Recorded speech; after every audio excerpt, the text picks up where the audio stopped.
Rotary central कृषी उत्सवाला उत्स्फूर्त प्रतिसाद. रोटरी क्लब बेळगाव सेंट्रलतर्फे सीपेड मैदानावर आयोजित करण्यात आलेल्या बेळगाव कृषी उत्सव 2024ला मोठा प्रतिसाद मिळत आहे.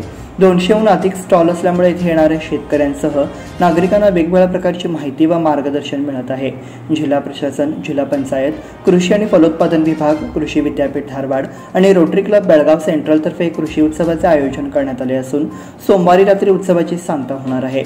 कृषी उत्सवामध्ये कर्नाटक आणि महाराष्ट्रातील शेती अवजारे तयार करणाऱ्या विविध कंपन्यांसह अनेक व्यावसायिकांनी या ठिकाणी स्टॉल लावले आहेत. याचबरोबर ट्रॅक्टर, टेम्पो, दुचाकी यासह वेगवेगळ्या कंपन्यांनी देखील आपल्या साहित्याचे स्टॉल उभारले आहेत. प्रदर्शन पाहण्यासाठी आलेल्या नागरिकांना मार्गदर्शनपर कार्यक्रमाचे आयोजन करण्यात आले आहे. रोटरीतर्फे दरवर्षी कृषी उत्सवाचे आयोजन करण्यात येणार आहे, अशी माहिती रोटरी क्लब ऑफ बेळगाव सेंट्रलचे अध्यक्ष मंजुनाथ आळवणी यांनी दिली आहे.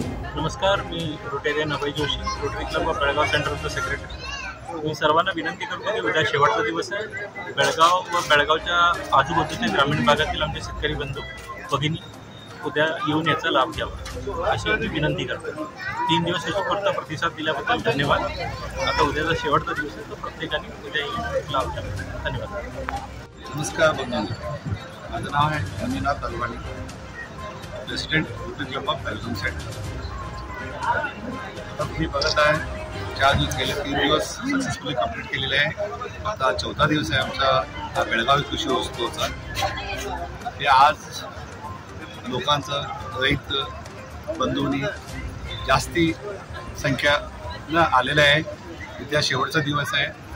मी विनंती करतो आपला रैत बंधूंना, शेतकऱ्यांना आणि बेळगाव सिटीच्या जनतेला या आणि ह्याचं प्रयोजन घ्या.